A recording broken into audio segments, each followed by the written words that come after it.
Forward TV. The world is thinking. One of the reasons for my interest in this subject is accounting frameworks do affect behavior. You know, we saw that in the United States in the 90s, where people have bad accounting, and that affected their behavior. Some of what we're going on now is a reflection of bad accounting. So more generally, information affects behavior. And so what we gather our information about, how we describe success, affects what we strive for. If GDP is what we think is success, people will strive for GDP. And political leaders all the time say, you know, look at what we've done. You know, they always put it, you know, I've succeeded in getting the economy to grow at 6%. Now, what he did is hard to figure out, but that's the politician does that. You know, I've created X million jobs. So that's part of the political rhetoric. The question is, by doing that, they focus policies on things that will increase GDP. There's actually, in forming the commission, we've identified a large number of ways in which GDP is not a good measure of economic performance or societal well-being. And so what we're trying to do is partly to focus the global conversation about these other measures, but also come up with some summary counting frameworks and statistics. So let me just mention a couple of them. One of them I've already alluded to, which is GDP doesn't tell you about what happens to the typical citizen. And this is an increasing problem because when you have growing inequality in society, you can have GDP going up, as it has been in the United States, but most people getting worse off. Not just poverty going up, but the median income, 50% or more of people getting worse off. So that's one example of a metric. We ought to know what's happening to the median person. It's very hard to find statistics about that across countries. One of the things that I tried to, when I was at the Council of Economic Advisors, tried to generate was a focus on green GDP. That is to say, to take account of environmental degradation and resource depletion.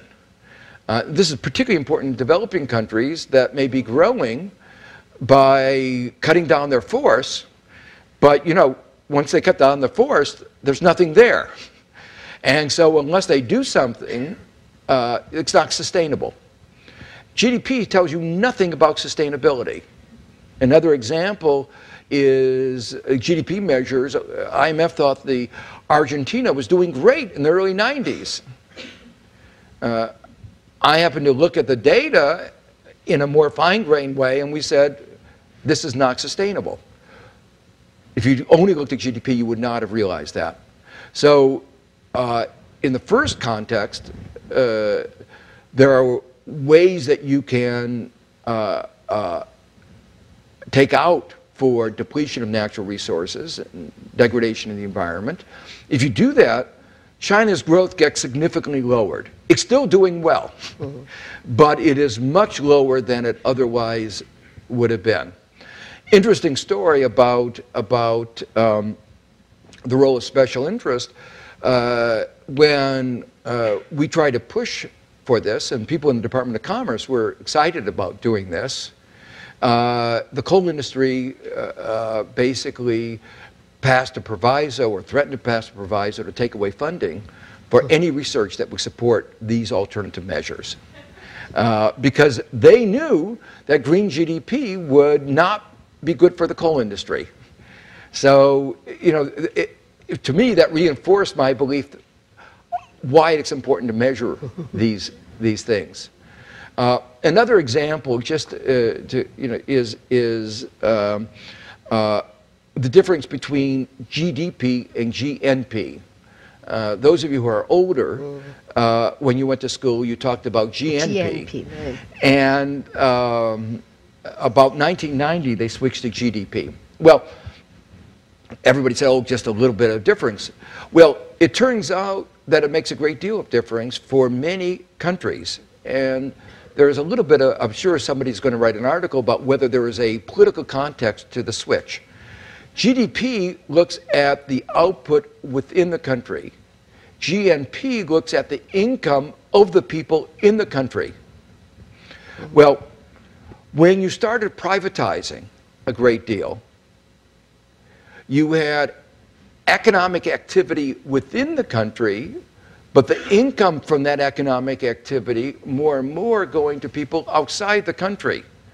So you have a mine, somebody taking a mine in the country, leaving behind environmental degradation, royalties in some cases of 1 or 2%.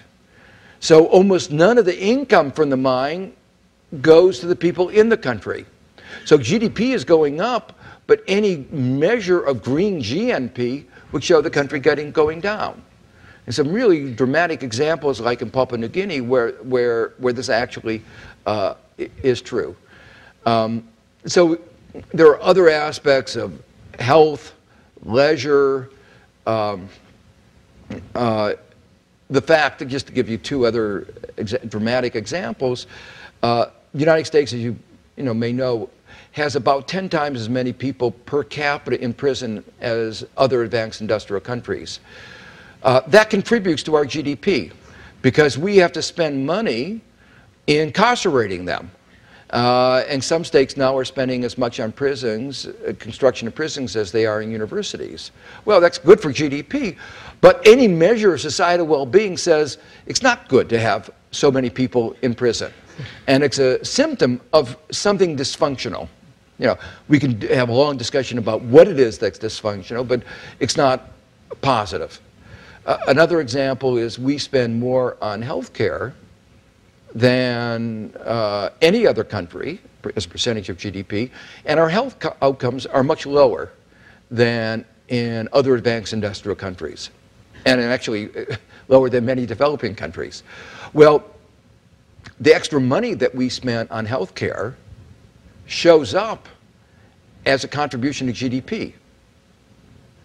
If we got more efficient, our GDP could go down.